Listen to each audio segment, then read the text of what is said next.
বিসমিল্লাহির রহমানির রহিম। আসসালামু আলাইকুম বন্ধুরা, আজকে তোমাদের জন্য খুবই গুরুত্বপূর্ণ একটি ভিডিও নিয়ে হাজির হয়েছি। আজকের ভিডিওটি খুবই আকর্ষণীয়, খুবই চমৎকার একটি ভিডিও। তোমরা স্ক্রিনের সামনে যে মন্ত্রটি দেখতে পাচ্ছ, এই মন্ত্রটি খুবই কার্যকারী, খুবই পাওয়ারফুল মন্ত্র।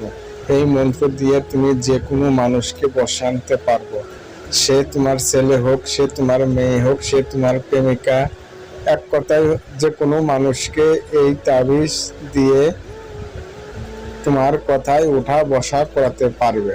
তুমি যাহাই বলবে সে তাহাই করতে বাধ্য হবে। এই মন্ত্রটি মুখের দিকে তাকিয়ে 7 বার পাঠ করিলে সে যতবার কঠোর হৃদয়ের মানুষই হোক, সে তোমার কথায় ওঠা বসা করবে, তোমার ইশারায় চলাচল করবে, তোমার বশীভূত হবে।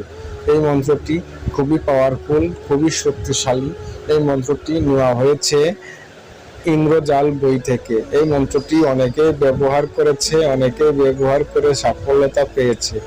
তুমিও যদি মন্ত্রটি ব্যবহার করতে চাও তাহলে ভিডিওটি শেষ পর্যন্ত দেখো, তাহলে নিয়মটি জানতে পারবে। নিয়মটি জানতে হলে আমাদের সাথেই থাকুন, তাহলে নিয়মটি ভালো করে জানতে পারবে। এই মন্ত্রটি খুবই শক্তিশালী, খুবই পাওয়ারফুল। এই মন্ত্রটি আমার গুরুজি আমাকে যেভাবে নিয়মটি শিখিয়েছে, আমিও ঠিক তোমাকে সেভাবে নিয়মটি শিখিয়ে দেব। তার আগে বললেই নয়, যাহারা আমাদের চ্যানেলে নতুন ভিউয়ার্স আছেন তাহারা অবশ্যই আমাদের চ্যানেলটি সাবস্ক্রাইব করে পাশেই থাকবেন। যেহেতু আমাদের চ্যানেলে প্রতিদিন একটি করে ভিডিও আপলোড করা হয়, কোন ভিডিওটি আপনার কাজে লেগে যাবে সেটি আপনি কখনো কল্পনা করতেও পারবেন না। এই জন্য অবশ্যই আমাদের চ্যানেলটি সাবস্ক্রাইব করে আমাদের ছোট্ট পরিবারের ছোট্ট সদস্য হয়ে আপনি আমাদের পাশেই থাকবেন। যাই হোক, এই মন্ত্রটি অনেকেই ব্যবহার করেছে, সবাই হক হালালি ভাবে কাটিয়েছে, সবাই এই মন্ত্র দিয়ে অনেক উপকৃত হয়েছে। আপনিও এই মন্ত্রটি ব্যবহার করলে উপকৃত হইবেন। এই জন্য অবশ্যই আপনার এই মন্ত্র ব্যবহারের নিয়মটি জানতে হবে। এই মন্ত্রটি শুক্রবার দিন সূর্য যখন মাথার উপরে থাকে তখন এই মন্ত্রটি 121 বার জপ করে নিয়ে শুদ্ধ করে নিতে হবে। তাহার পূর্বে আপনাকে কাজ করতে হবে। সবচেয়ে বড়, এই কথাগুলো খুব কঠিন কথা। এই জন্য আগে থেকে 121 বার আপনার মুখস্থ বাই ঠোরস্থ করতে হবে। এই জন্য আপনি আগে থেকেই মুখস্থ করে নিয়ে তারপরে আপনি 121 বার জপ করে মন্ত্রটি সিদ্ধ করে নেবেন। তাহার পূর্বে আপনি কাজ করবেন, অবশ্যই আপনার কাজে সাফল্যতা আসবে, ইনশাল্লাহ আসবে।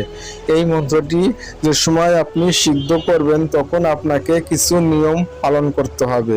মন্ত্রটি সিদ্ধ করার পরে আপনি যে কোনো সময় যে কোনোভাবে করলেই আপনার কাজ হবে। এই জন্য মন্ত্রটি আপনাকে সিদ্ধ করতে হবে। এই সিদ্ধ করার 3 দিন আগে থেকে আপনাকে মাছ, মাংস, দুধ, ডিম, কাঁচা পেঁয়াজ, রসুন, গাজর, মূলা এইগুলো খাবার না খেয়ে আপনাকে এই মন্ত্রটি শুদ্ধ করতে হবে। শুদ্ধ করার পূর্বে আপনার এই মন্ত্র বিফলে যাবে না। যখন যাহার উদ্দেশ্যই করবেন শুধু তাহার নামটি উল্লেখ করবেন, তাহার পূর্বে সে আপনার বশীভূত হবে, আপনার পিছে পিছে ঘোরাঘুরি করবে, আপনি যাহাই বলবেন সে তাহাই শুনবে। এই জন্য আপনাকে এই মন্ত্রটি শুদ্ধ করতে হবে, ভালো করে মুখস্থ করতে হবে। শুধু অমুকের জায়গায় আপনার নাম, যাহার উদ্দেশ্য করবেন তাহার নাম উল্লেখ করতে হবে। এজন্য আপনাকে 121 বার জপ করে শুদ্ধ করে নিতে হবে। তার পূর্বে আপনাকে কাজ করতে হবে। আমার গুরুজি বলেছে এই মন্ত্রটির কাজ করার অনুমতি আমি তোমাকে দিলাম, তুমি সবাইকে অনুমতি দিবা তাদের জন্য যাহারা তোমাদের চ্যানেলে সাবস্ক্রাইব করবে এবং কমেন্ট করবে, তাহারাই শুধু অনুমতি পাবে। গুরুজির অনুমতি ব্যতীত এই মন্ত্রে কোনো কাজ হবে না। এই জন্য অবশ্যই আমাদের চ্যানেলটিকে সাবস্ক্রাইব করবেন, অবশ্যই কমেন্ট করবেন। এই জন্য আপনাকে এই কাজটি করতে হবে। আপনি মন্ত্রটি সব জায়গাটা বসে শুদ্ধ করলে হবে না। যেরকম আমার গুরুজি বলেছে, এই মন্ত্রটি শুদ্ধ করতে হবে যে কোনো খোলা জায়গায়, বাড়ির ছাদের উপরে করতে হবে, কিংবা পুষ্করণীর পাড়ে, নদীর পাড়ে, ঝিলের পাড়ে, বিলের পাড়ে, যে জায়গাতে সবসময় মানুষ চলাচল করে না, এই সমস্ত স্থানে আপনাকে এই মন্ত্রটি জপ করতে হবে। আপনার সঙ্গে কোনো মানুষ থাকা যাবে না, অন্য কাউকে নেওয়া যাবে না, নিজের কাজ নিজেই করতে হবে, অপরকে দিয়ে করালে হবে না। অবশ্যই আপনি এই কথাগুলো মাথায় রাখবেন। অবশ্যই আপনি মন্ত্রটি যে সময় জপ করবেন এবং অন্যের উপরে খাটাইবেন, তখন আপনার অবশ্যই পাক পবিত্র থাকতে হবে। অবশ্যই আপনার পরিষ্কার পরিচ্ছন্ন কাপড় থাকতে হবে। এভাবে নিয়ম করে যদি আপনি এই মন্ত্র দিয়ে কাজ করেন, তাহলে অবশ্যই আপনার সাফল্যতা আসবে, অবশ্যই সাফল্যতা আসবে। এই মন্ত্রটি অনেকেই ব্যবহার করেছে, তারা সবাই সাফল্যতা পেয়েছে। আপনিও যদি এভাবে নিয়ম মেনে যদি ব্যবহার করেন, তাহলে অবশ্যই কাজ হবে। সবাই ভালো থাকবেন, ধন্যবাদ, আল্লাহ হাফেজ। নিয়মগুলো মেনে কাজ করবেন, তাহলে আপনার সাফল্যতা আসবে। সবচেয়ে বড় হলো নিয়ম। অনেকেই বলে দাদা কাজ হয় না, অবশ্য অনেকেই বলে কাজ হয়।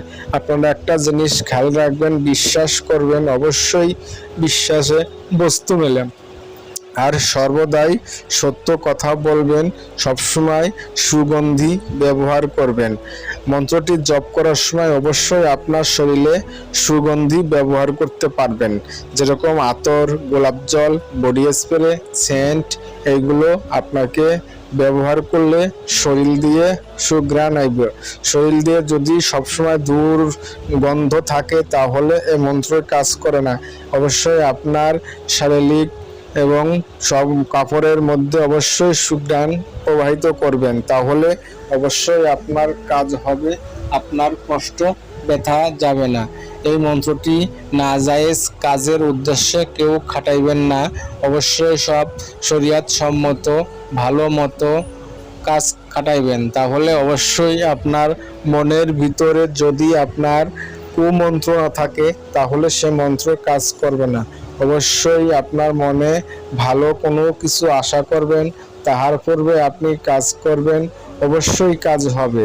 এটি আমাদের পরীক্ষিত আমল, অনেকে ব্যবহার করে সাফল্যতা পেয়েছে। আপনিও যদি এই কথা অনুসারে, এই নিয়ম অনুসারে যদি ব্যবহার করেন, অবশ্যই আপনার কাজ হবে। ধন্যবাদ, সবাই ভালো থাকবেন, সুস্থ থাকবেন, নিয়ম মেনে কাজ করবেন। আল্লাহ হাফেজ।